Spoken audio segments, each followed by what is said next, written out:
Ya, selamat pagi Ibu Bapak Saudara-saudara yang harus bahagia karena 3 keberuntungan.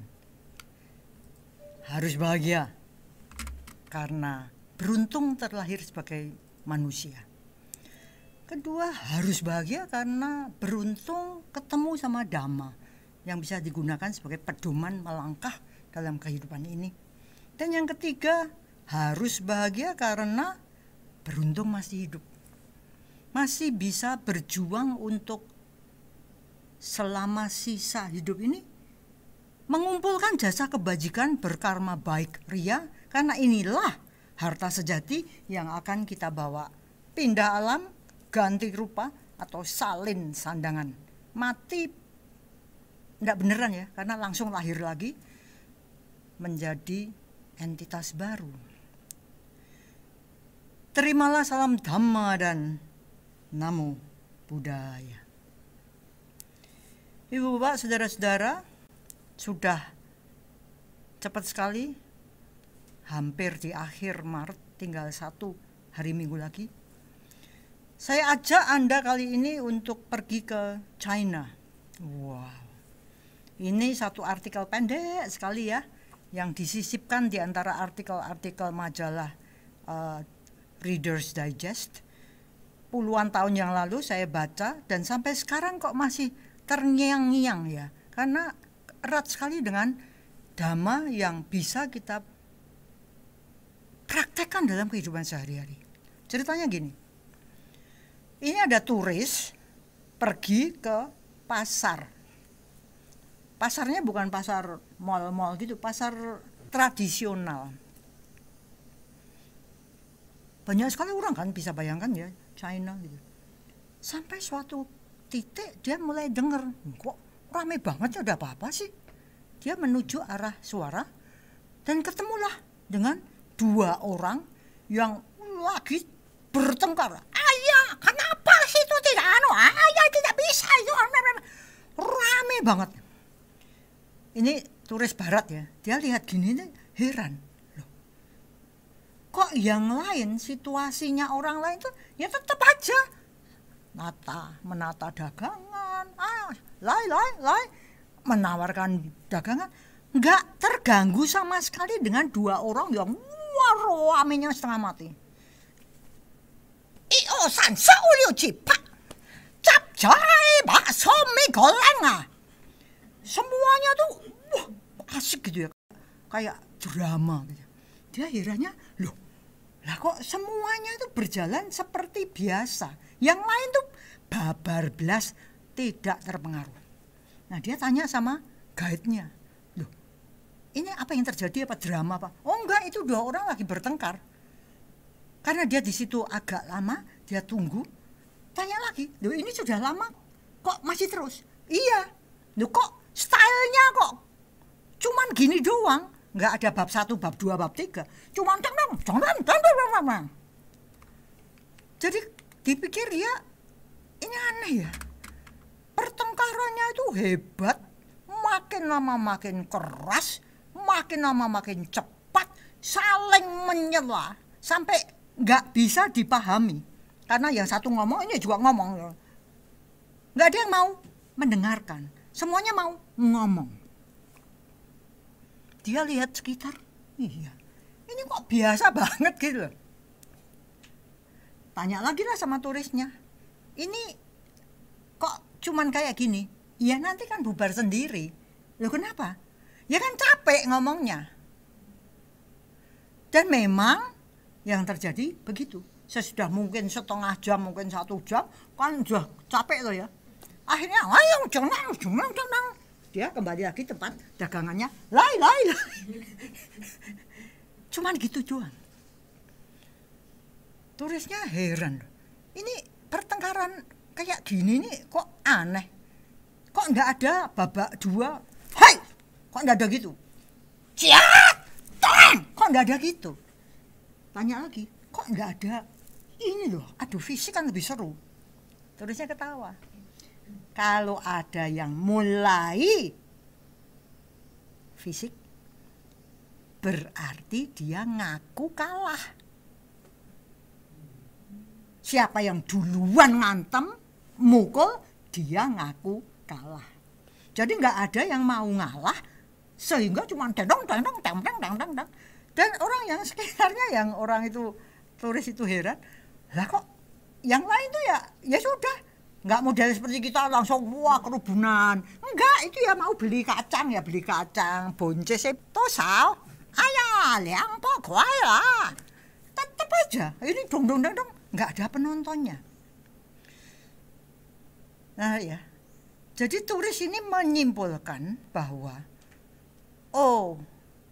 siapa yang mulai kekerasan fisik berarti dia pecundang.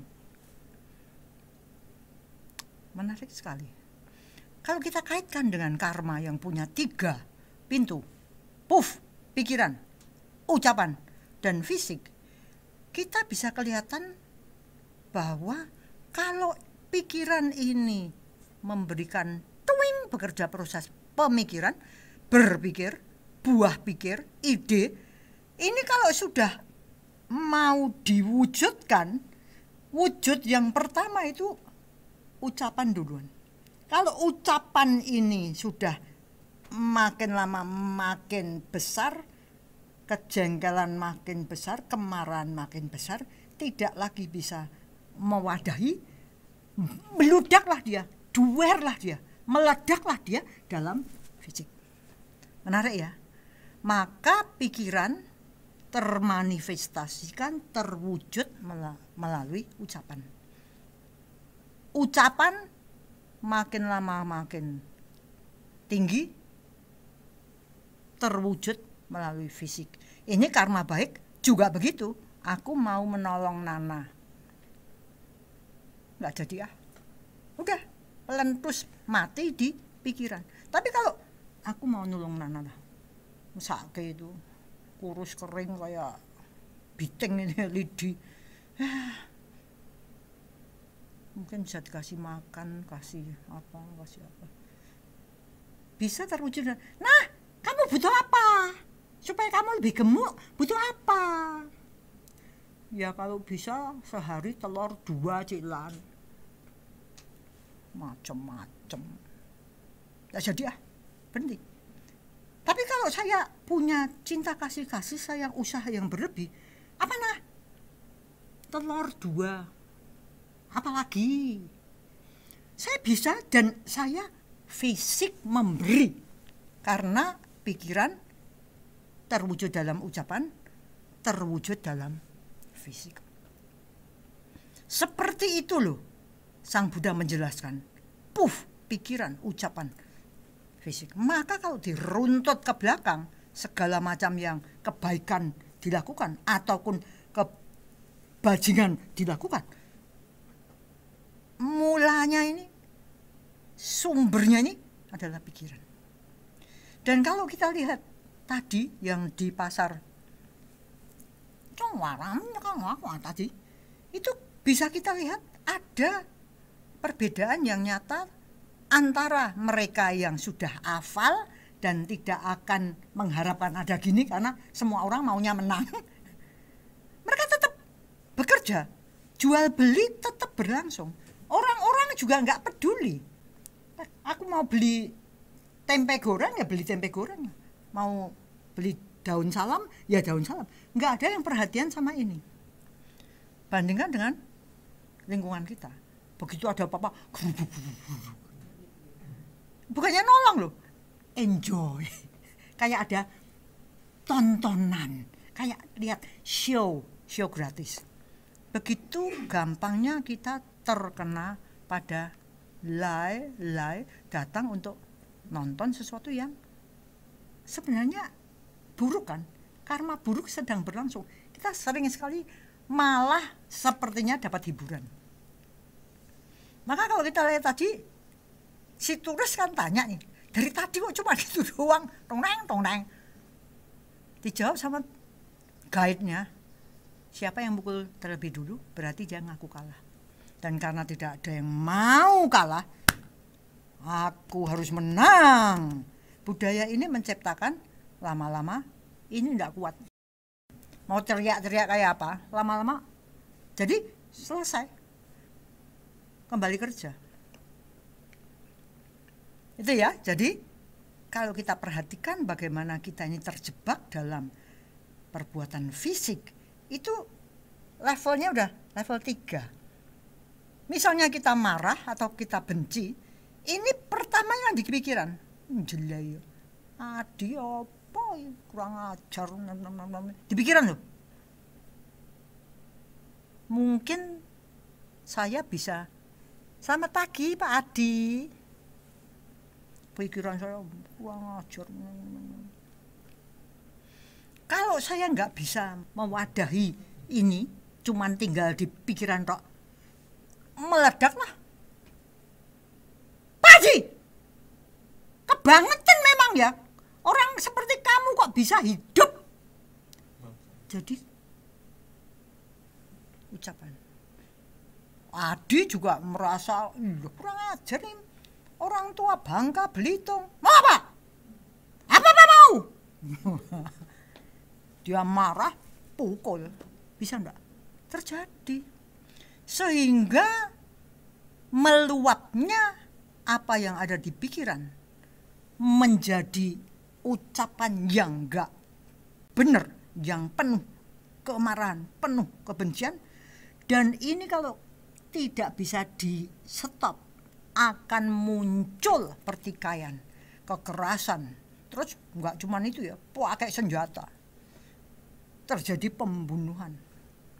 Kalau itu terjadi di pasar, pertamanya tong-teng-tong-teng enggak kuat, wah apel dilemparkan, set, wah itu kena sana, wah sana kurang ajar. Ini kenapa? Gua enggak ikut-ikutan, kamu lempar ke saya. Dong. Terjadi kekacauan sehingga bisa-bisa gangguan di seluruh pasar. Yang ikut dulu ada apa? Wah kena sekalian, buang, wah tawur. Barang-barang melayang, mungkin dagangan dirusak. Kalau dia tukang daging, pisaunya beraksi, darah ada di mana-mana, dagangan berantakan. Maka katanya ada cara yang lebih baik, yaitu cara yang beradab, bukan biadab. Kalau biadab ya seperti tadi, nggak bisa mengendalikan diri. Ini ada yang beradab. Caranya gimana? Ngomongnya di stop di sini, jangan fisik. Di stop dan dikendalikan sehingga ada yang namanya negosiasi, rundingan. Nah kalau kita nggak sepakat, ya kita belajar untuk setuju, untuk tidak setuju secara baik-baik. Bahasa Inggrisnya bagus, karena agreeable itu dengan baik-baik, dengan menyenangkan, dengan tidak bermusuhan. Jadi agree to disagree agreeably. Kita setuju, sepakat untuk disagree, sepakat untuk tidak sepakat. Ya udah, kita berbeda pendapat ya nggak apa-apa. Agreeably, baik-baik. Habis itu ya temenan lagi. Karena kita punya alat yang disebut bahasa yang bisa kita komunikasikan. Jadi kalau saya bisanya bahasa Yunani kuno, Adi bisanya apa? Bahasa apa? Prancis. Ya kita nggak bisa. Akibatnya bisa pukul-pukulan karena tidak bisa paham. Kalau kita lihat dalam dunianya Bu Susan itu ya, banyak nangani disorder, gangguan, nggak beres. Ada yang namanya ADHD, anaknya hiperaktif dan nggak bisa memperhatikan sesuatu. Defisit, kekurangan perhatian, nggak bisa. Kalau dilihat dari kecilnya, sejak bayi, geraknya luar biasa. Anakku aktif, kebablasan bisa. Biasanya telat ngomong. Dan nggak bisa komunikasi, tapi dia punya mau loh. Diambilkan nih, bukan dia nggak mau itu, dan karena dia nggak tahu gimana untuk mentransfer maunya ini, orang lain juga bingung ini maunya apa, ngamuklah dia. Ini anak loh, ini berlanjut terus, remaja ya gitu, dewasa ya begitu. Kalau nggak bisa mengomunikasikan apa yang dia mau, terjadilah ngamuk. Ngamuk itu sudah menunjukkan fisik. Sudah yang ketiga. Maka mulai anak ini mukul lah, banting lah, gigit lah, guling-guling. Bisa juga melukai diri sendiri, melukai orang lain. Menarik sekali kalau kita ini sering ngamuk atau pas ngamuk kita tangkap untuk aku kok ngamuk ya. Ini langsung aja kalau kita terbiasa meditasi, kita lihat di pikiran ada apa sih? Ketangkeplah. Oh, ada dosa di sana, kebencian di sana, tidak suka di sana, rasa nggak cocok ini. Aku nggak suka kayak gini, aku sebel gini, aku jengkel kayak gini, aku benci, aku marah. Maka biasanya kalau kita biasa meditasi, ini bisa langsung kembali ke nafas. Sabar, sabar, sabar, kanti parami, lerem. Meleremkan diri untuk tidak bablas. Karena apa? Kalau kita lihat tadi yang di pasar itu yang ngamuk 2 orang, ini kalau berkembang, bisa terjadi orangnya ngepros ini, ngepros sana. Keluarga saya bela saya, murid saya bela saya, Adi keluarganya bela Adi, teman-temannya bela Adi. Kurang, wah senjatanya dikeluarin, sana juga senjata dikeluarin. Terjadi kekejaman yang makin meningkat. Lalu banyak orang datang, makin gila.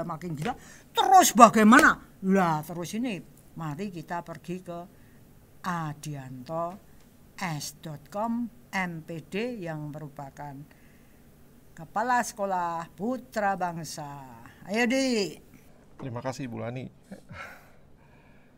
Selamat pagi Bapak Ibu semua. Sotihotu Namo Buddhaya. Pengantar dari Bu Lani yang mengangkat tentang percekcokan di pasar ya. Itu gambaran sederhana bagaimana relasi atau hubungan antar manusia itu bisa muncul konflik, pertikaian yang kalau di cerita Bu Lani itu levelnya hanya cekcok mulut.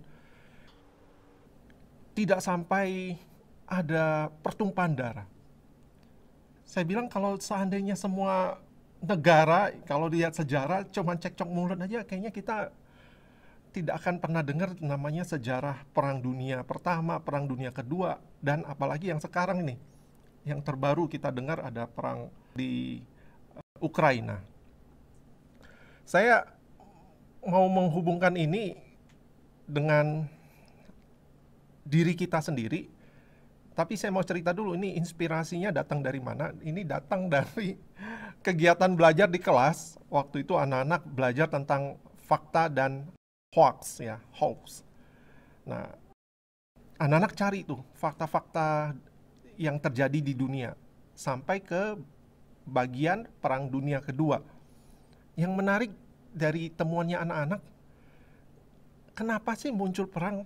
Wah, kalau anak-anak sudah bertanya begitu, saya bilang ini pertanyaan cukup filosofis ya, harus dikupas dalam.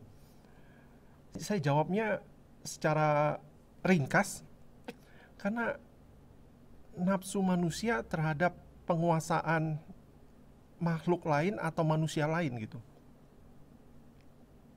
Ada keinginan yang tidak terkendali, ada kebencian. Jadi sesuatu yang mendorong perang itu karena ada usaha untuk mengendalikan. Kalau saat ini yang terjadi, saya nggak mau masuk pembahasan ke perang yang lagi kekinian ini yang ada di Ukraina, karena pasti sudah banyak yang dengar bahas itu latar belakangnya apa. Saya mau ngajak kita lihat sebenarnya ada pertempuran yang sesungguhnya yang harus kita perhatikan. Nah, tapi sebelum ke sana kita lihat dulu tuh pertempuran-pertempuran atau perang-perang yang terjadi itu seperti apa sih? Nah, dari sejarah kita tahu sesama saudara aja bisa perang. ya. Atau namanya waktu itu perang sipil sesama satu wilayah, ya. Kalau tadi cerita Bulani di pasar, mungkin itu kalau saya mau bikin versi parodinya, dari pasar ribut itu tadi yang satu blok pasar ikan perang sama pasar daging gitu ya. Nah ini sama, ini perang saudara di Amerika waktu itu ya, waktu di bawah pimpinan Abraham Lincoln itu ya, perang saudara. Jadi sesama bangsa aja bisa perang. Kemudian ada perang meluas lagi jadi perang dunia. Jadi hanya bukan dari sesama satu wilayah ya, ini antar wilayah. Ya, ada perang dunia satu, ada perang dunia kedua gitu ya. Sampai ada perang di dalam perang.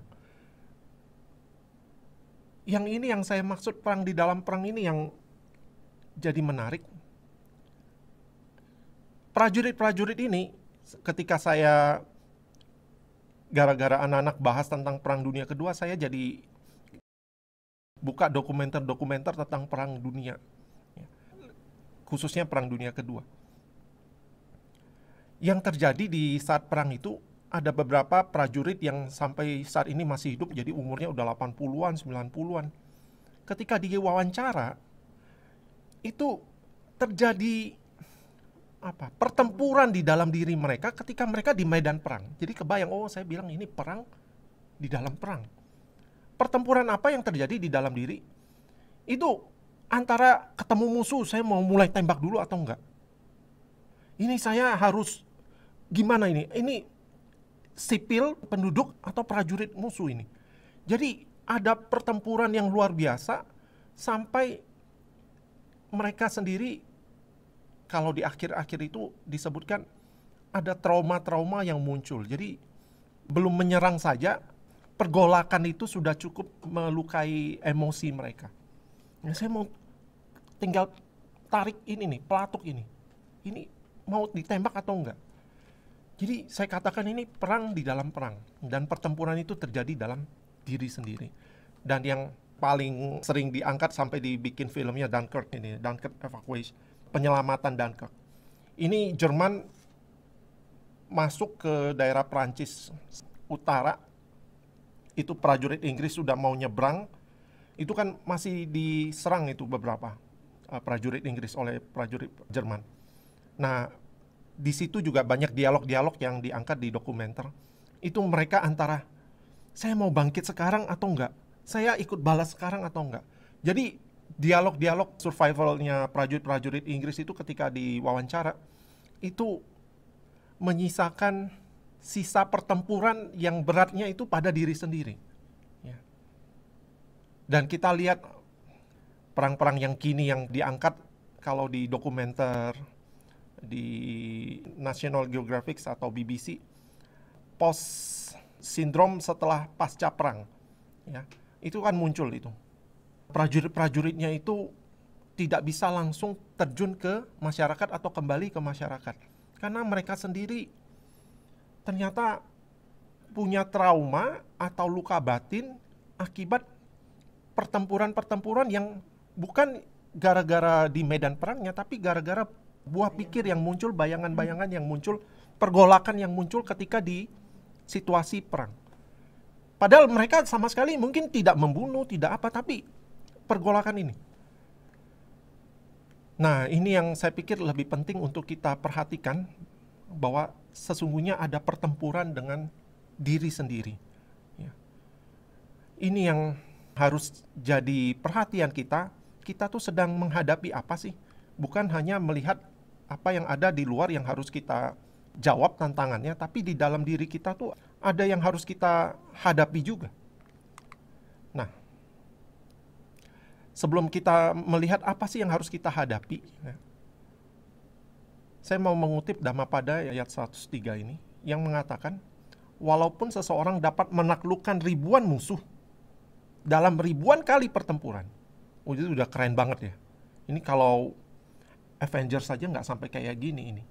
Ya. Walaupun seseorang dapat menaklukkan ribuan musuh dalam ribuan kali pertempuran. Jadi menang terus itu ya, ribuan kali pertempuran. Namun sesungguhnya penakluk terbesar adalah orang yang dapat menaklukkan dirinya sendiri. Jadi Sang Buddha mau mengatakan menang di pertempuran-pertempuran yang di medan perang, mau berapa ribu kali pun kamu menang, tapi ketika kamu tidak bisa menaklukkan diri sendiri, kamu itu bukan pemenang, kamu itu bukan penakluk. Ya. Kamu bisa menaklukkan wilayah sana, wilayah sini, kamu bisa ekspansi daerah kekuasaan, tapi ketika kamu nggak bisa menaklukkan diri sendiri, yang kamu taklukkan itu wilayah yang seluas apapun, itu tidak sebanding atau tidak bermakna. Jadi ayat ini mau menekankan taklukan diri sendiri lebih utama daripada kita menaklukkan hal-hal yang di luar kita. Apa yang harus ditaklukkan? Nah, kita akan bahas nanti sebentar lagi. Saya mau lanjutkan dulu ayat Dhammapada 104-105. Dikatakan kemenangan atau penaklukan diri itu kalau kita menang ya, disebut kemenangan. Oh, saya berhasil menaklukkan diri saya. Itu kalau kita rayakan kemenangannya, itu kemenangannya tiada bandingnya. Kemudian hasil kemenangannya tidak dapat dibatalkan. Ini saya jadi ingat, kalau kita menang di pengadilan, kadang-kadang pertempuran di pengadilan, debat gitu ya. Itu kita kadang-kadang masih bisa kalah, itu kadang bisa dibatalkan. Oh, menguasai satu wilayah. Kadang-kadang peraturan berubah, bisa dibatalkan. Tapi kalau menaklukkan diri sendiri, itu nggak bisa dibatalkan. Itu kemenangan milik kita sendiri. Ya. Nah, apa yang ditaklukkan? Manusia hadir satu set nih. Ibarat buah kelapa, kita punya serabut-serabutnya, punya batoknya. Kita satu set dengan loba dosa moha. Dan ini pembahasan sudah diangkat berulang kali dari awal Dhammadesana online ini diselenggarakan. Penekanannya adalah bagaimana kita menaklukkan loba dosa moha yang satu paket ada di dalam diri kita. Ini muncul karena Bu Bulani bilang ini sampai kita jadi arahat ini ya pertempuran itu yang muncul. Lobanya muncul, ya, dosanya muncul. Kadang-kadang bengong nggak bisa mutusin apa-apa, mohanya muncul. Ya, ini pertempuran yang selalu muncul dan ini yang seharusnya jadi perhatian kita daripada kita mikirin saya mau beresin itu, mau kuasai ini, saya mau ribut sama itu tuh, ya. Saya harus jaga ini. Jadi apa? Kekhawatiran-kekhawatiran kita yang di luar sana itu harusnya energinya tidak 100% ke sana, ya. Tapi mari kita coba lihat pertempuran yang dalam diri kita ini harus kita pastikan juga ada porsinya, ya. Nah, ngomong-ngomong kembali, kenapa kekhawatiran itu bisa jadi awal pemicu keributan? Dilihat dari sejarah, ini kemarin fakta juga ketemu, termasuk yang perang di Ukraina ini, kan dasarnya kekhawatiran. Ya. Sesuatu yang belum benar-benar terjadi, tapi diproyeksikan, kalau nanti ini Ukrainanya ada, ya saya nggak perlu jelasin panjang lebar di sini, pihak Rusia ada memandang ke depan, kalau Ukraina nanti ada keberpihakan ke satu tempat atau ke satu institusi, akan berbahaya. Itu salah satu dasarnya yang menjadi pertimbangan. Jadi kekhawatiran, saya pikir itu kan kekhawatiran ya. Kalaupun nanti terjadi, apa benar akan terjadi gitu? Oh, mekanisme orang bisa konflik itu gara-gara sesuatu yang belum terjadi, itu bisa itu. Belum tentu kalau nanti umpamanya dia bergabung NATO, apa benar ya kayak gitu ya? Ya. Kalau nanti tanah saya dikuasai sama itu, apa benar ya akan terjadi? Jadi sesuatu yang belum terjadi itu bisa mendorong kita memunculkan konflik. Nah, ketika itu muncul, saya pikir pertempuran sesungguhnya itu muncul dalam diri. Ini saya benar-benar nggak nih? Ini dia begitu mengambil sikap itu, saya akan terancam atau enggak? Nah, pertempuran itu yang kita harus bereskan sebelum kita langsung menggempur dia. Ini yang saya bilang jadi penting untuk kita perhatikan, karena kalau kita sudah berhasil menaklukkan kekhawatiran kita, mengembalikannya pada apa adanya, ya. Apa adanya artinya itu bersih dari loba, bersih dari dosa, bersih dari moha. Maka kita akan bisa melakukan aksi yang tadi Bu Lani bilang, dari pikiran yang sudah dimurnikan, ucapan fisik, keluarannya atau tindakannya akan jadi bersih. Dan itu ketika dilakukan maka kita bisa disebut sebagai pemenang. Kita sudah menaklukkan diri kita sudah melakukan sesuatu dengan tanpa loba, tanpa moha, tanpa dosa. Maka ketika itu dilakukan, itu disebut kemenangan, kemenangan itu nggak bisa dibatalin. Dan itu tiada banding. Nah, pertempuran kita yang lain, ini yang sehari-hari saya mau ngajak. Ini kan kita bertempurnya antara keinginan sama kebutuhan. Ya. Kita tuh butuh pakaian atau butuh merek ya. Kita butuh sepatu atau butuh Nike gitu umpamanya. Kita butuh jam tangan atau butuh Rolex. Kita butuh kendaraan atau butuh Mercy. Ini yang kadang-kadang jadi pertempuran juga. Saya juga lihat ini pertempuran ini cukup sulit bagi orang-orang yang kalau bahasa Jawa turah duit ya. Kebanyakan duit. Ini pertempurannya kalau bagi kita yang pertempurannya kembali pada realita. Saya butuh jam tangan. Ya punya uangnya segini ya, belinya ya Casio, kalau enggak ya Seiko. Ya nggak bisa punya pilihan, pertempurannya sebentar. Gampang berakhir. Tapi bagi orang yang punya kelebihan, saya pikir mereka juga satu paket tuh ya, datang dengan pertempuran yang cukup berat. Jadi kepemilikan harta yang berlebih itu datang dengan pertempuran yang cukup berat.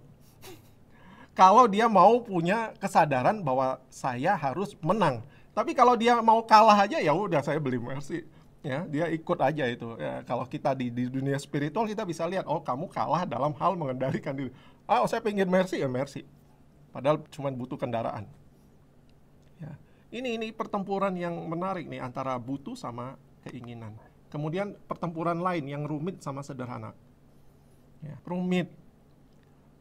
Ini saya kembali refleksi di catatan Dhamma Desana saya yang lalu. Ini antara makan telur yang cuma ceplok sama telur yang di topping macam-macam, di dressing gitu ya. Sama-sama telur. Yang satu kalau di warung itu 2.000 perak, yang ini gara-gara dressing ada salad, ada apa, sama-sama telur, proteinnya sama gitu. Ya, jadi 30.000. Ya. Rumit sama sederhana. Pertempuran ini juga sering terjadi dan akan muncul dalam kehidupan kita. Ya. Nah, kalau kita tadi dasarnya ini saya apa yang muncul? Ini loba saya muncul, ya udah. Kita akan ikut nih. Wah, pokoknya rumit makin bagus gitu ya. Itu mohanya yang muncul ya. Kemudian pertempuran lain. Kalau kita pada satu persimpangan nih, kita mau ini sesuatu ini kita lakukan, ini nggak terlalu bermanfaat sih. Contohnya apa ini? Ke puncak. Umpamanya, ini ambil ini ya, fenomena sekarang ya. Ada istilah, aduh saya butuh healing gitu ya. Healing. Itu juga diangkat sama beberapa orang. Ini beneran nggak sih kalian tuh butuh healing? Atau hanya sekedar piknik atau melarikan diri atau menghabiskan waktu nggak ada juntrungannya, nggak ada tujuannya. Ya. Nah ini bermanfaat atau tidak, ini kadang-kadang kita juga berhadapan pada situasi seperti ini. Ya. Mau melakukan sesuatu, pertempuran yang muncul. Ini kalau saya lakukan sih saya senang sih, ya, ke puncak, jalan-jalan, lihat. Tapi ini betul-betul bermanfaat atau enggak ya? Padahal ada tugas-tugas lain nih yang harus saya beresin. Akhirnya dengan alasan saya butuh healing, yang langsung diciptakan waktu itu. Ya, Bapak, Ibu, dan Saudara sekalian, ini hati-hati karena kita luar biasa. Tadi saya bilang satu paket kita ya, loba, dosa, moha. Kadang-kadang manipulasi tiga ini membuat justifikasi banyak macam tindakan. Ya, saya lakukan karena ini saya butuh, saya anggap ini bermanfaat. Anggap bermanfaat karena saya butuh healing. Kalau dicek, ya cuma menghabiskan waktu. Nah, akhirnya untuk memenangkan pertempuran tadi tuh bisa memilah mana yang saya butuhkan, mana yang saya inginkan, ini yang saya butuhkan artinya saya penuhi, yang inginkan ini artinya kalau tidak penting saya hindari, ini bermanfaat, ini akan saya lakukan, ini saya pandang tidak bermanfaat, saya tidak akan lakukan.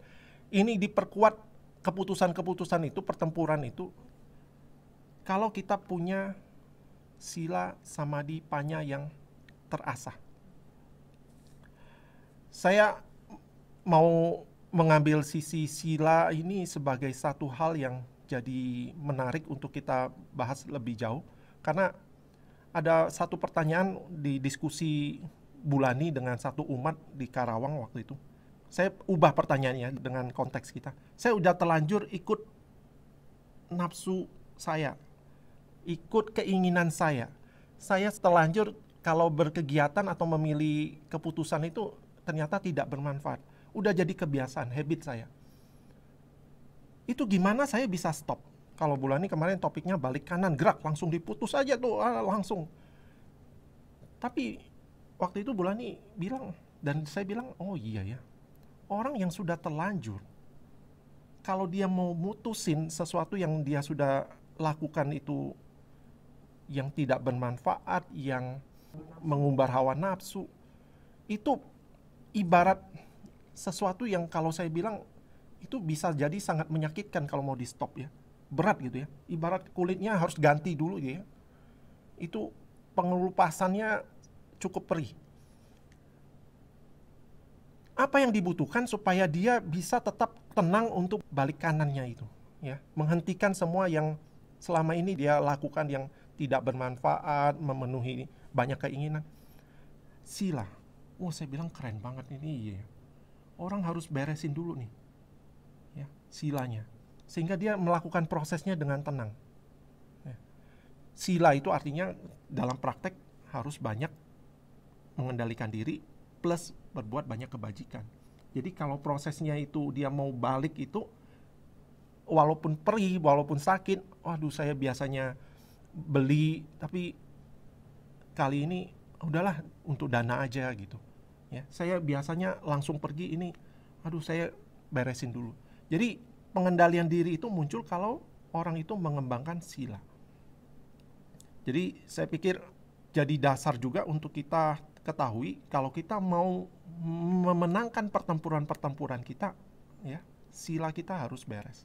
Saya juga mau ngambil catatan lama saya, kan harusnya kebijaksanaan kita itu seiring waktu, seiring umur makin tinggi ya, makin muncul dibanding dengan kita yang dulu. Ini contohnya anak 10 tahun dengan yang 40 tahun harusnya lebih bijak yang 40. Yang 40 dibandingkan yang 90 harusnya lebih bijak yang 90. Jadi tingkat kebijaksanaannya harusnya meningkat seiring umur. Ini yang saya pikir penting untuk kita ketahui bahwa sebenarnya dari sekarang pun, dari kecil kita sudah bisa mengembangkan kebijaksanaan dalam level tertentu. Umpamanya di sana di kanan itu ada level 1, 2, 3, 4, 5 sampai 10 ya. Ini bisa dikatalis cepat kalau dari kecil sudah dilatih anak-anak itu untuk mengendalikan diri, untuk memenangkan pertempuran-pertempuran kecilnya dalam diri. Ini saya mau ambil contoh marshmallow test. Ini salah satu research yang diadakan di Stanford University. Ini menguji anak-anak itu pengendalian dirinya tuh bisa dilatih atau enggak sih? Seberapa jauh mereka bisa menahan diri. Nah, beberapa anak dikumpulkan di satu ruangan secara terpisah, jadi sendiri-sendiri ya. Mereka tidak terpengaruh sama anak lain. Jadi ada banyak ruangan gitu ya. Jadi seperti ada kaca, diamati ini si A di sini, di ruang B si X, di ruang C ada si Y. Diamati. Mereka dijanjikan marshmallow satu di depan meja, boleh dimakan tapi tunggu 15 menit. Kalau bisa tunggu 15 menit, kamu dapat hadiah karena kamu berhasil menahan diri tidak makan selama 15 menit. Hadiahnya bisa jadi nanti marshmallow yang lebih atau dapat hadiah apa yang lain ya. Bu Susan juga pernah bahas ini, nanti mungkin Bu Susan juga bisa review ulang. Nah, temuannya di Stanford University dari percobaan ini, anak-anak yang berhasil menahan diri untuk tidak makan marshmallow, permen yang ada di depan mereka itu selama 15 menit, diikuti, di trace, ternyata dewasanya kebanyakan anak-anak yang bisa menahan diri, hidupnya berhasil. Karena mereka bisa punya kendali atas dirinya sendiri. Nah, ini yang menarik. Kalau dari kecil sudah bisa dilatih seperti ini, harusnya ya dilatih. Ya. Nah, di dunia spiritual, di Buddhism, kita sudah punya ini, mindfulness. Ya.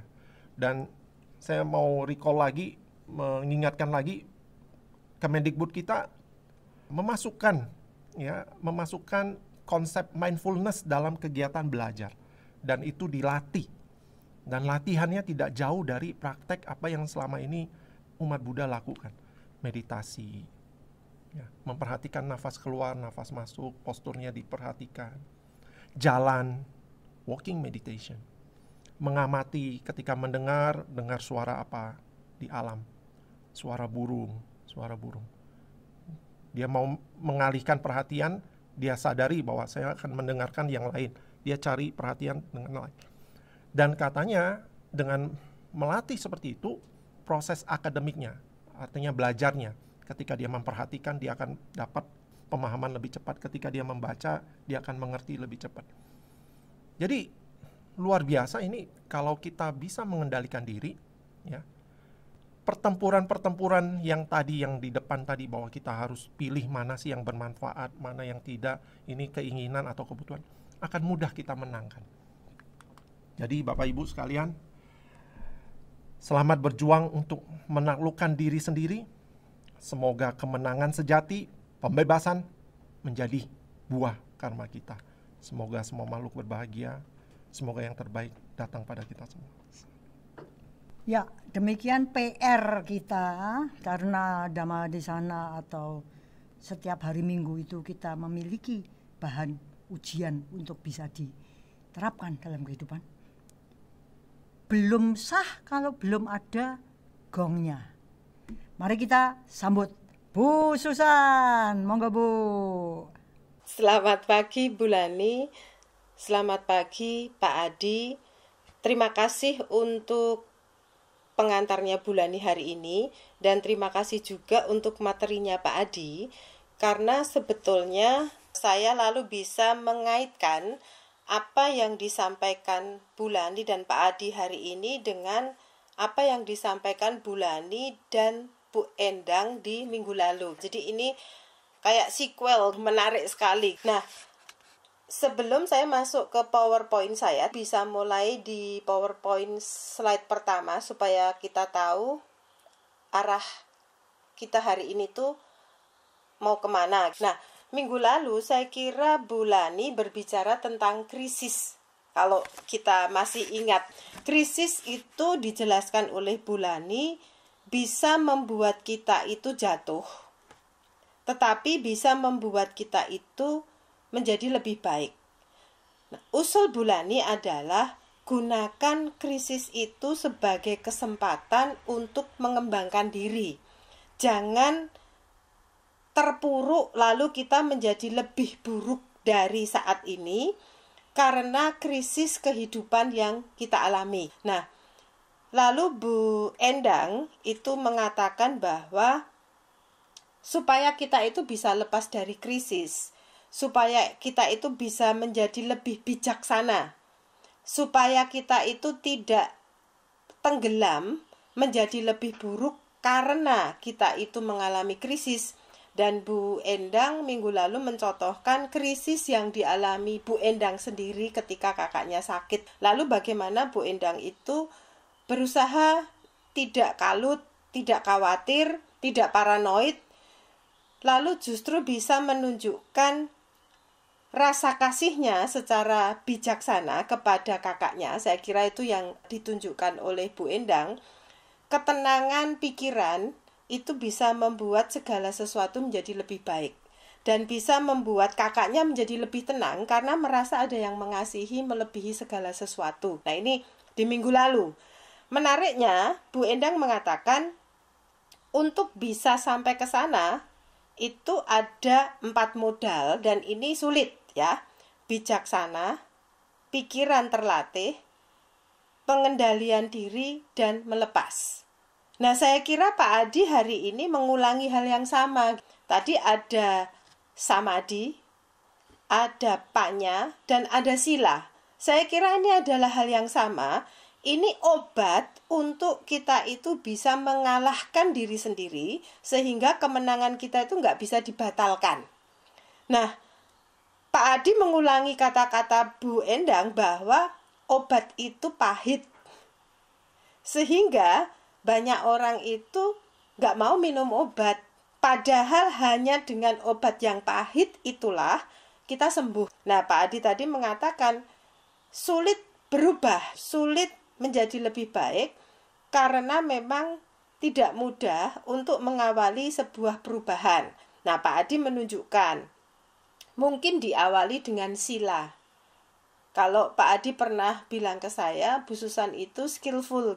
Kenapa skillful? Karena menurut Pak Adi, saya itu kadang-kadang belum tahu konsepnya, tapi saya itu suka melawan diri sendiri dengan melakukan segala sesuatu yang kebalikan dari yang saya inginkan. Kalau Pak Adi tadi mengatakan ada keinginan dan ada kebutuhan, nah saya itu tuh belum ngerti ajaran Dhamma itu kayak apa, itu belum ngerti secara konsep. Tapi saya itu waktu itu selalu mengatakan ke Pak Adi, bagaimana cara saya itu mengatasi perang batin. Waktu itu saya contohkan, saya selalu melakukan hal yang sebaliknya. Kalau saya merasa ada dorongan yang kuat untuk melakukan sesuatu yang nggak baik. Nah, Pak Adi tuh mengatakan, Bu Susan tuh skillful. Saya tuh nggak paham. Skillful tuh maksudnya apa ya? Nah, ternyata dalam ajaran Dhamma, dengan praktek melakukan, itu orang bisa sampai ke kebijaksanaan. Meskipun orang itu belum tahu bahwa yang dilakukan itu mengandung nilai-nilai yang sangat baik. Nah, sekarang saya jadi semakin paham. Oh, maksudnya Pak Adi saya terampil itu adalah saya belum punya pengetahuan, tetapi saya sudah melakukan. Dan Bulani itu mengatakan dengan melakukan itu sudah ada buah karma baiknya. Artinya, belum paham, tapi saya sudah melakukan hal yang baik. Itu dalam ajaran Dhamma itu sudah ada poin positif yang ditabung. Nah, ini saya semakin paham dengan apa yang pernah dikatakan Bulani dan apa yang pernah dikatakan Pak Adi. Nah, lalu kalau Pak Adi tadi mengatakan bahwa sebetulnya perang itu adalah didorong oleh perang di dalam diri sendiri. Kalau istilahnya Pak Adi tadi, orang itu ingin menguasai orang lain, orang itu ingin menguasai lingkungannya. Kalau di psikologi itu disebut power exercise. Jadi saya memang ingin unjuk kekuasaan. Dan perang itu selalu diawali dengan power. Jadi orang itu ingin menunjukkan bahwa saya powerful. Nah, kalau lihat sejarah, dan ini saya meminjam interpretasi dari Erich Fromm, seorang psikoanalis yang dia itu menulis banyak hal. Dia menulis tentang cinta itu sebetulnya apa, agama itu sebetulnya apa. Menarik, saya suka sekali dengan Erich Fromm karena dia tuh sangat inspirasional. Nah, yang berikutnya dia juga menulis tentang agresi pada manusia itu sebetulnya apa. Nah, contoh yang paling saya suka, jadi Erich Fromm itu di bagian bab-bab terakhir itu memberikan analisis dia terhadap tokoh-tokoh yang bikin perang.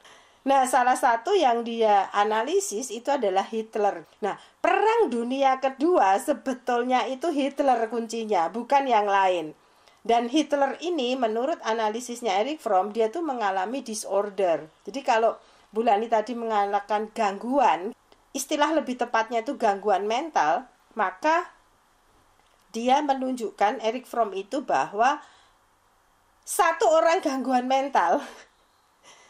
Jadi dia itu memang punya problem di unjuk kekuasaan. Dan dia itu punya gangguan kepribadian yang namanya itu narsisistik sadistik. Sudah narsis, dia sadis. Dan dia itu pinter.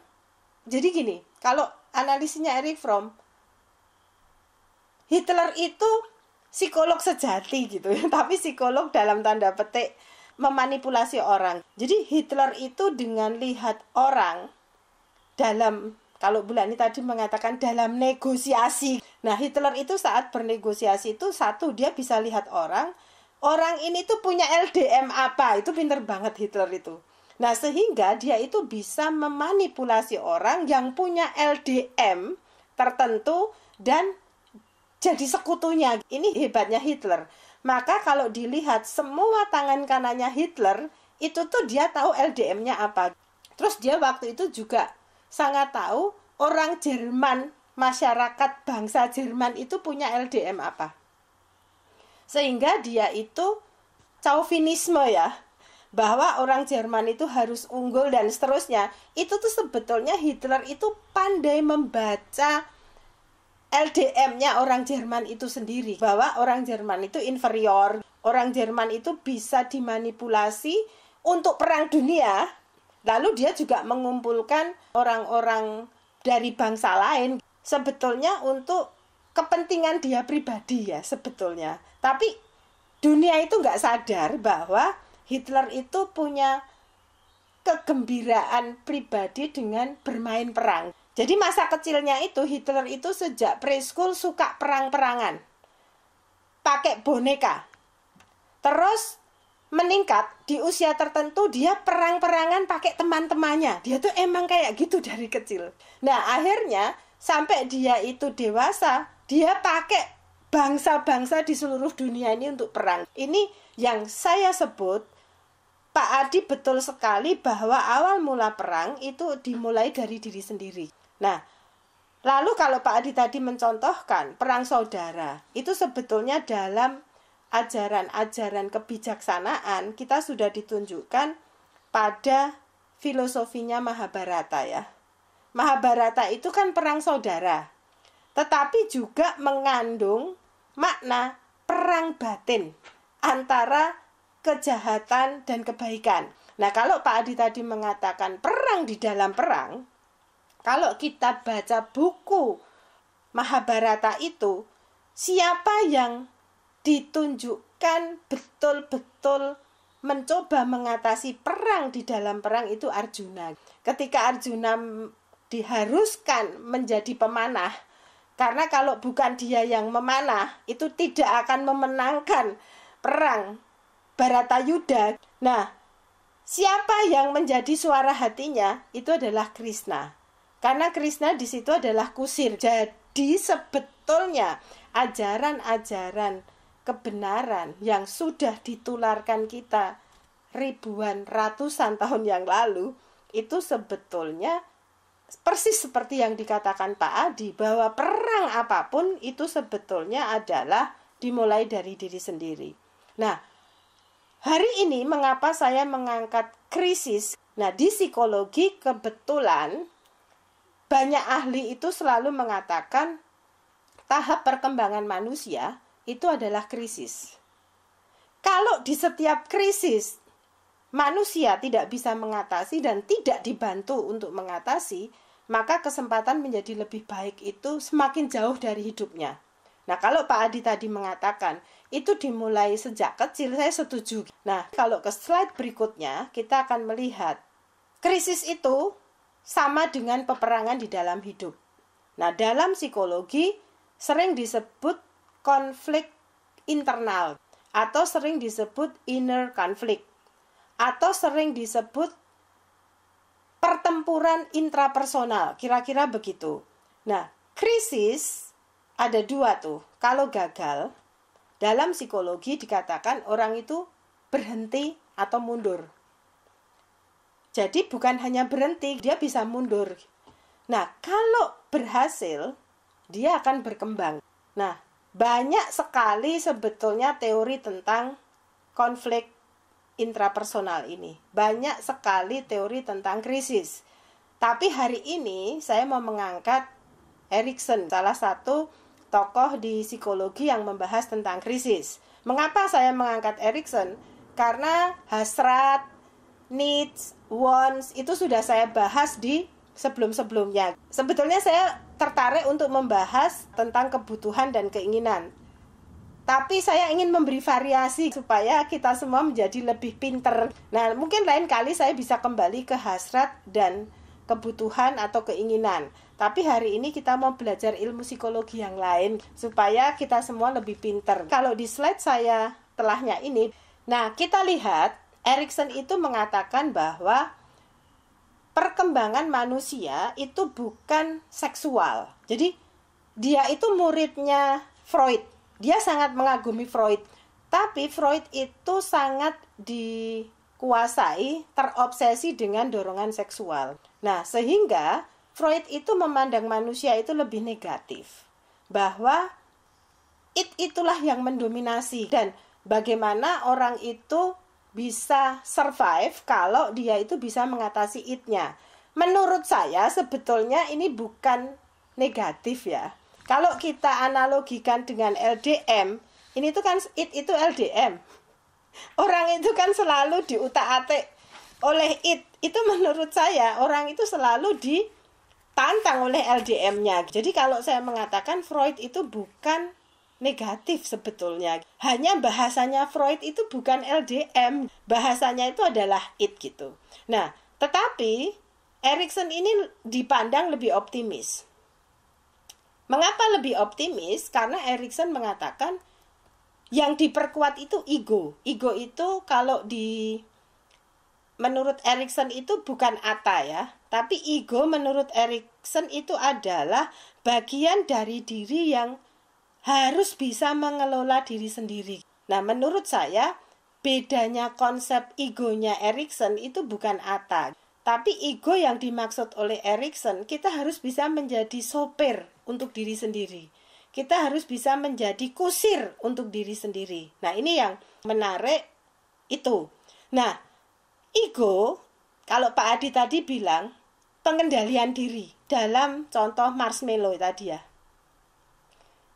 Nah, yang dimaksud Erikson dengan pengendalian diri itu ego di sini. Nah, di setiap tahap kehidupan, manusia itu selalu dihadapkan pada pengalaman. Nah, itu kalau kita lihat Pak Adi di kotak biru pengalaman itu ya, box biru yang pengalaman. Di setiap tahap perkembangan, kita itu punya pengalaman.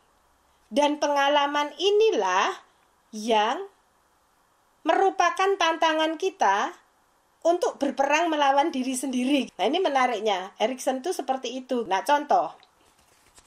Di masa bayi, pengalaman paling dominan pada fase bayi itu adalah makan, minum, tidur, BAB. Nah, bagaimana orang tua itu konsisten merawat kita atau tidak konsisten merawat kita, mengabaikan kita atau tidak, itu nanti menimbulkan krisis. Krisisnya adalah dunia itu bisa saya percaya atau nggak bisa saya percaya. Nah, kalau Pak Adi tadi mengatakan, apa betul toh terjadi seperti itu? Itu kan baru kekhawatiran. Belum tentu kan sesuatu itu terjadi seperti yang kita khawatirkan. Nah, belum tentu kok sudah bikin perang. Nah, dalam psikologi, ini kita sebut sebagai threat atau ancaman. Nah, ancaman itu rata-rata bagi manusia atau pada makhluk manusia itu tidak nyata. Jadi, ancaman pada manusia itu rata-rata disebabkan oleh pemikiran dia sendiri. Beda dengan binatang. Kalau binatang itu ada ancaman hampir 100% itu nyata. Sementara pada manusia itu nggak nyata. Nah, maka Erikson itu mengatakan bahwa pada fase bayi, trust itu penting. Jadi kalau orang tua itu gagal mengasuh anak menimbulkan rasa trust yang sehat, maka seorang anak itu akan merasa dunia ini selalu mengancam hidupnya. Nah, kalau ini tidak diperbaiki di tahap perkembangan berikutnya, itu sampai dewasa dia itu akan perang dengan orang lain karena merasa orang lain itu mengancam hidupnya. Maka Erikson itu mengatakan, kalau anak ini berhasil mengatasi bahwa dunia itu ternyata nggak semuanya bisa dipercaya, tetapi 80% itu bisa saya percaya, maka akan timbul harapan. orang ini selalu punya harapan yang lebih baik. Maka kalau Bulani kemarin mengatakan krisis itu jangan bikin jatuh. Nah, kuncinya adalah harapan. Kalau seorang anak itu nggak punya harapan bahwa ada sesuatu yang lebih baik, maka kata Pak Adi tadi, dunia ini adalah ancaman. Dan mau nggak mau saya harus perang. Perang itu apa? Ya mengalahkan orang lain. Karena orang lain itu nggak bisa saya percaya. Ini contoh dari krisis yang disampaikan oleh Erikson. Nah, bagaimana kalau gagal? Selain dia itu tidak percaya pada orang lain, yang kedua itu adalah kalau dia itu punya tokoh idola, dia itu pokoknya menganggap tokoh idolanya itu tuh dewa. Artinya dia tidak bisa secara bijaksana melihat bahwa gak ada kok yang namanya tokoh idola yang 100% sempurna. Itu jarang sekali. Nah, biasanya orang-orang macam ini kalau sudah menyukai seseorang itu akan mengidolakan. Orang itu salah kayak apapun, pokoknya kalau menurut saya dia benar, itu saya mengidolakan. Maka ini saya sebut LDM. Moha, dia nggak paham. Dia tuh delusi. Nah, maka peperangan itu bisa terjadi apabila kita tidak punya basic trust, itu yang pertama. Yang kedua, kita tuh fanatik mengidolakan sesuatu. Sehingga kalau kita lihat, kita itu bisa berperang atas nama agama, atas nama Tuhan. Nah, Tuhan ini di mana? Bukankah Tuhan kita semua sama misalnya ya? Tapi karena saya merasa Tuhan saya berbeda, nah ini maka kita bisa berperang atas nama apapun. Bahkan bisa saja saya berperang atas nama bangsa Indonesia. Mengapa? Karena bangsa Indonesia adalah bangsa yang paling benar. Nah, ini LDM-nya itu ada di situ, keblingernya itu ada di situ. Nah, menariknya di setiap tahap perkembangan ini menurut Erikson, ego itu semakin diperkuat. Nah, kalau tadi Pak Adi mengatakan pengendalian diri itu ada di mana gitu ya Pak Adi, itu betul Pak, di usia 3-5 tahun. Tadi kan yang marshmallow itu kan pasti anak-anak 5 tahun ke bawah. Kalau enggak ya paling-paling dia SD sampai kelas 3 gitu kan Pak Adi. Nah, kenapa pengendalian diri itu bisa menjadi penanda sampai dewasa? Karena menurut Erikson, pengendalian diri dan perasaan bahwa saya mampu mengelola diri itu diperoleh seorang anak di usia 3-5 tahun saat dia itu bermain bersama dengan teman-temannya. Nah, ini penting buat putra bangsa menurut saya, Erikson ini. Artinya di setiap tahap perkembangan ini fungsi dari sekolah, fungsi dari guru itu mengasah ego.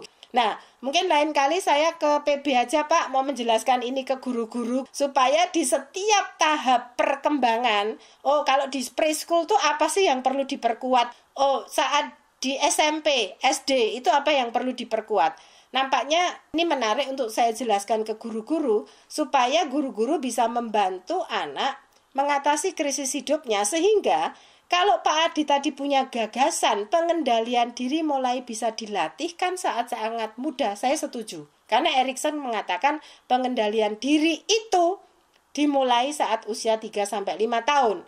Sehingga ini kalau orang bisa mengendalikan diri, dia bisa diarahkan menuju tujuan yang baik, cita-cita yang baik.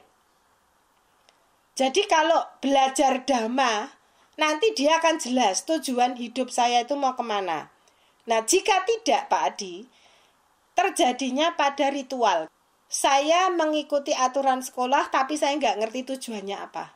Nah, bahayanya orang yang sangat ritual ini adalah suatu saat dia akan melanggar peraturan karena sebetulnya dia nggak tahu tujuan hidup dia itu mau kemana. Ini yang mau saya tunjukkan bahwa fondasi untuk menuju kebijaksanaan. Erikson itu kan paling akhir itu kebijaksanaan tuh di usia 65 tahun ke atas ya, wisdom. Itu fondasinya itu dimulai dari bayi. Kalau Erikson tuh mau mengatakan gitu sebetulnya. Jadi kalau dari bayi itu fondasinya tidak kuat, untuk menuju kebijaksanaan yang paling akhir itu berat banget ngangkatnya. Maka saya nggak akan menjelaskan step by step dari perkembangan Erikson, tetapi saya hanya mau menunjukkan bahwa kebaikan, kebijaksanaan, dan nilai-nilai hidup itu harus selalu diperoleh di setiap krisis di tahap perkembangan. Nah, ketika orang itu belum mampu, maka tugas siapa membantu dalam mengatasi peperangan batin orang dewasa. Maka saya mau mengingatkan, sampai di usia remaja, peran kita sebagai orang dewasa yang lebih ngerti, yang seharusnya lebih bijaksana, itu membantu peperangan batin, membantu krisis orang yang lebih muda. Nah, ini yang mau saya sampaikan. Nah, yang terakhir, sebelum saya tutup dengan satu tayangan, saya mau mengatakan, perjuangan kita untuk mengalahkan diri sendiri dan perang terhadap keburukan yang terjadi di dalam diri sendiri, itu merupakan hal yang penting dan itu sangat ditekankan oleh The Buddha. Bahwa kalau kita itu masih berperang melawan diri sendiri, The Buddha mengatakan kita belum kemana-mana. Kita itu nggak akan kemana-mana. Dan kita itu tidak akan mencapai tujuan. Nah, dalam tayangan tentang bagaimana Buddha mengubah orang yang konon kabarnya sangat buruk perangainya menjadi seorang biksu. Ini hebat banget ya. Jadi bagaimana The Buddha menyentil kebijaksanaan orang yang perangainya buruk ini, sehingga akhirnya dia berperang mengalahkan diri sendiri dan akhirnya menjadi biksu. Itu layak kita tonton dan saya berharap kita semua memperhatikan dialognya. Karena dialognya ini kunci bagi kita memahami bagaimana cara kita berperang melawan diri sendiri. 101 people he will kill. People said, don't go this way. This is an animal. Then Gautama said, if I don't go, who will go? He said, rubbish, you are definitely an insane man. Then Gautama said, you must go into the town from which you have killed 100 people.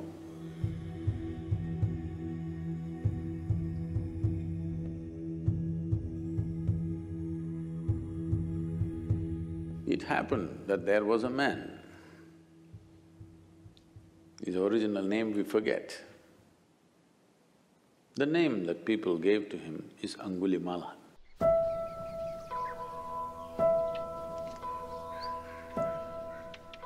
Something happened to him.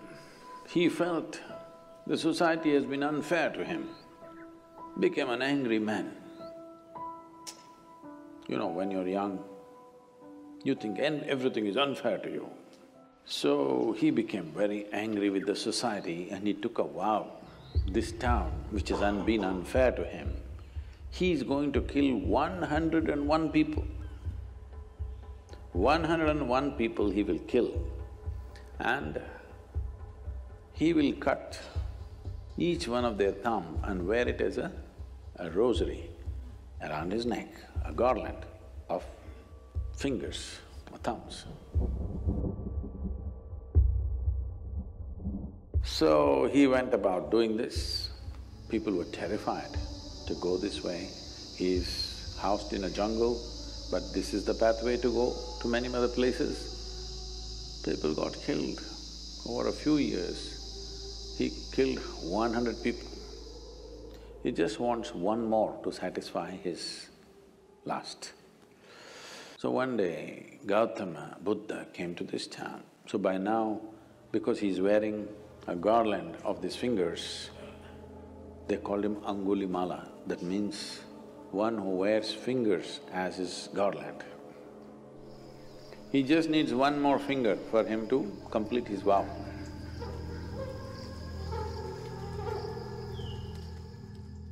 Gautama came and he was to go that way. People said, don't go this way. This is an animal. This is not a man. This is not somebody you can go and give teaching or make him meditative. Just don't go, because just one more life he wants, we don't want yours to be that one. And Gautama said, if I don't go, who will go? And he will remain unfulfilled. He just needs one more finger. If I do not go, who else will go? Let me go. So he went.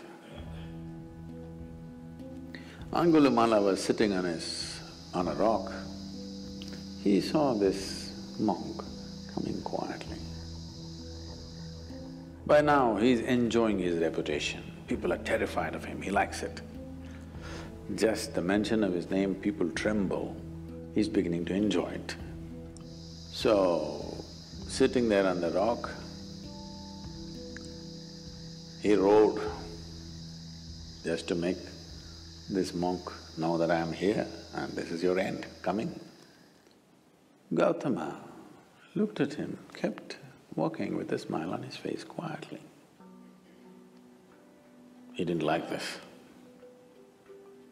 Usually, when they see him or when they hear him, people run helter-skelter, wanting to save their lives. He likes that.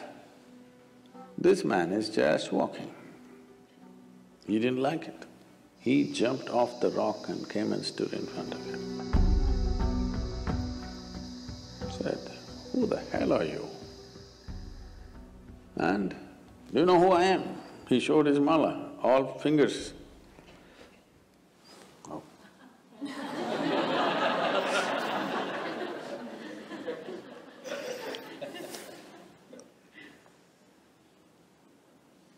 And, you know about me?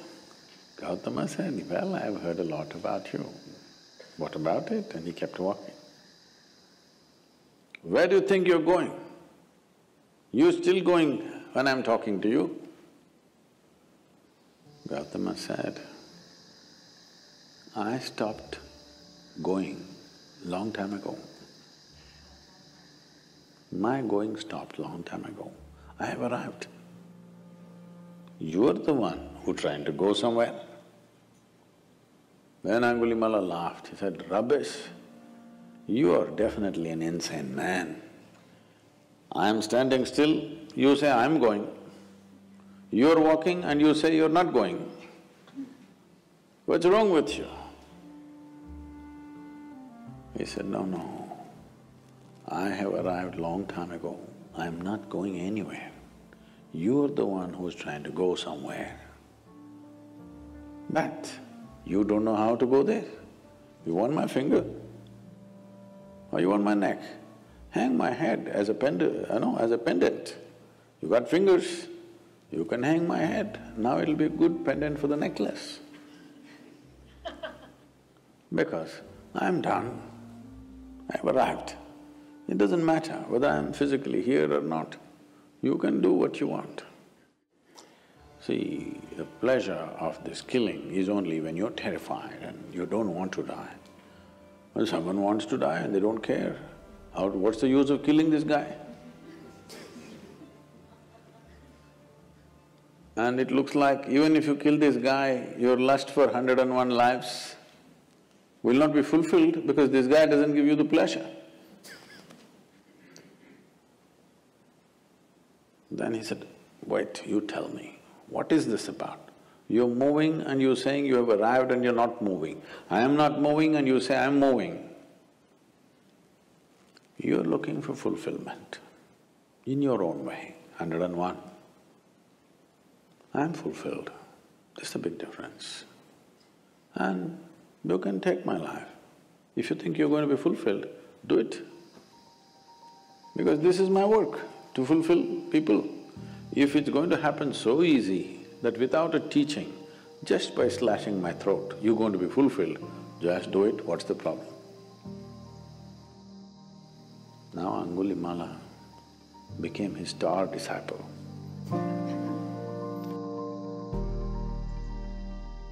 Then Gautama said, you must go into the town from which you have killed 100 people.